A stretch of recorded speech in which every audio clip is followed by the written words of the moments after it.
It is all about the labor market today. Retailers are facing a bit of a dilemma. Holiday sales are expected to rise, but the focus will be on online sales. Not so many people needed there. What does that mean for retail holiday hiring?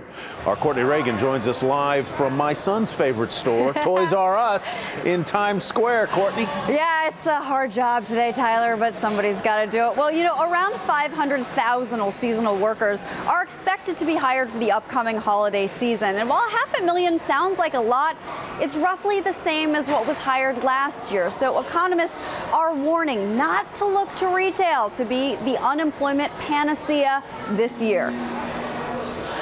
We're expecting seasonal holiday hiring to be about flat for the whole industry year over year, but there's two pockets of strength where we're expecting more seasonal hiring: department stores and home improvement. Remodeling is very big, and it's going to continue to be strong all the way through the winter.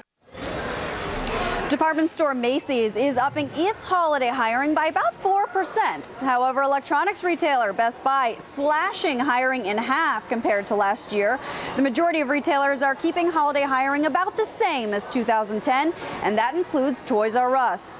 While holiday spending is expected to increase around 3% over last year's 5% growth, in-store shopper traffic is expected to decline because of the online influence. According to ShopperTrack, as much as 50% of all brick and mortar transactions are researched online ahead of time. So shoppers visit fewer stores, lowering the need for extra holiday help.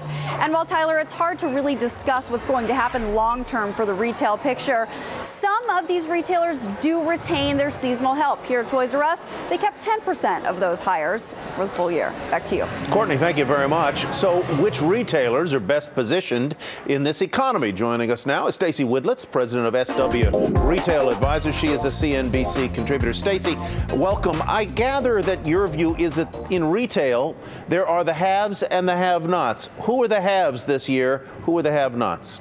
Absolutely, Tyler. That's what it's about this year. So Courtney was talking about something important. This year, there's a huge shift to online retailing. That's been going on for a few years. Macy's is a perfect example. They're really working on integrating their online. They're spending on the customer experience. They're localizing their product. And guess what? It's working. Their comps have outperformed for months on end, and there's consistency there. So I think that's a great stock to look at. Stacey, to what extent have the high-end retailers also suffered recently, and do we buy those dips?